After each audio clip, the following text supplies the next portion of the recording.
옛날에 한 나무꾼이 아내와 함께 살고 있었습니다. 나무꾼은 여름에는 나무를, 겨울에는 마른 풀을 시장에 내다 팔며 열심히 일했습니다. 하지만 집안 형편은 나아지지 않았고 나무꾼은 언제나 가난했습니다. 나무꾼의 재산은 당나귀 한 마리뿐이었습니다. 그러던 어느 날 밤 나무꾼은 잠을 자다가 꿈속에서 한 노인을 만났습니다. 노인은 나무꾼에게 말했습니다.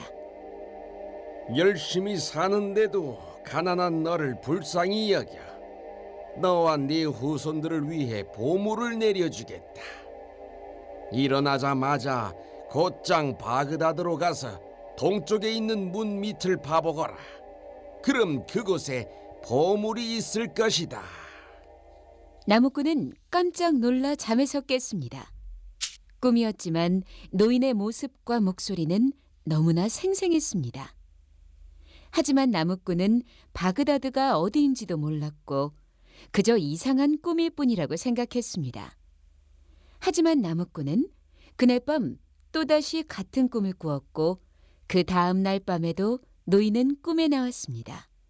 이번에는 나무꾼에게 큰 소리를 치며 나무라기까지 했습니다. 어째서 바그다드로 떠나지 않는 게냐? 늦기 전에 어서 바그다드로 가 네 보물을 캐오거라. 사흘 동안 같은 꿈을 꾸자 나무꾼은 정말 보물이 그곳에 있을지 궁금해지기 시작했고 만약 있다면 부자가 될 거라는 생각에 욕심도 생겼습니다. 마침내 나무꾼은 아내를 불러 이야기했습니다.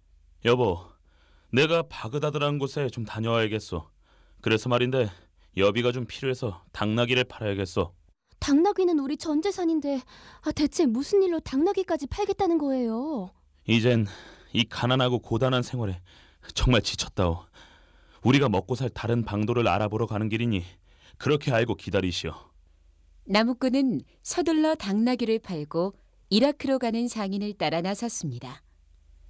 밤늦게 바그다드에 도착한 나무꾼은 동쪽 문으로 찾아가 보았습니다. 하지만 무턱대고 동쪽 문 아래를 파헤쳐볼 수는 없는 일이었습니다. 나무꾼은 고민 끝에 좋은 생각을 떠올렸습니다. 그래, 근처에다가 움막을 짓는 거야. 움막 안에서 땅을 파면 안 보이니까 또 혹시라도 진짜 보물이 나오면 사람들 몰래 보물을 차지할 수도 있고. 나무꾼은 이를 찾아 바그다드로 온 사람인 척 문 옆에 초라한 움막을 지었습니다.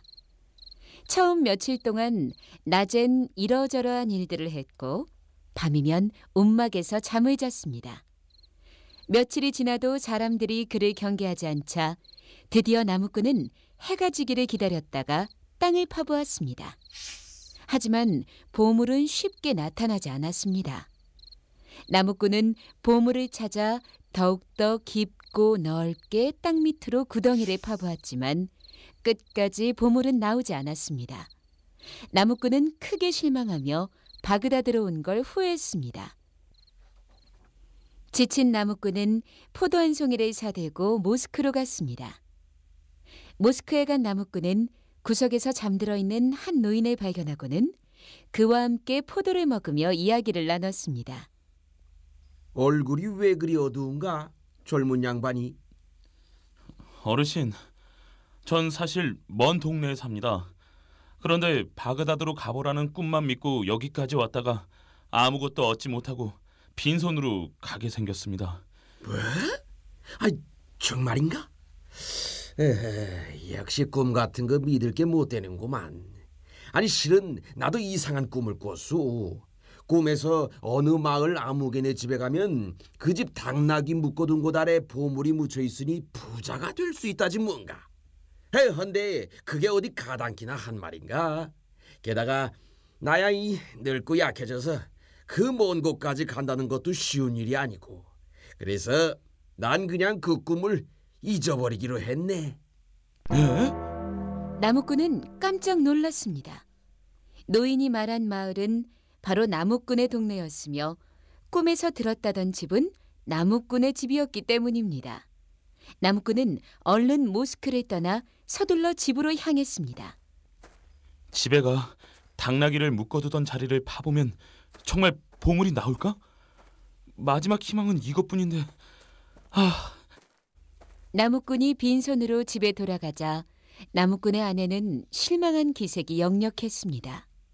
하지만 나무꾼은 마지막 희망만큼은 아내에게도 비밀로 한 채 당나귀를 묶어두었던 장소로 가 땅을 파기 시작했습니다.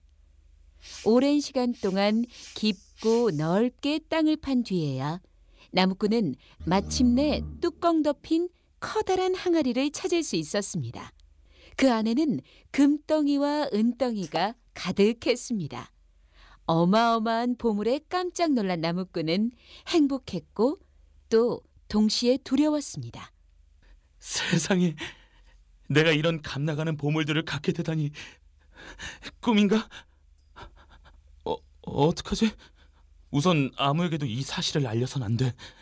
도둑을 맞거나 나눠달라고 사람들이 몰려오면 큰일 나니까. 그래, 지하실로 옮기자.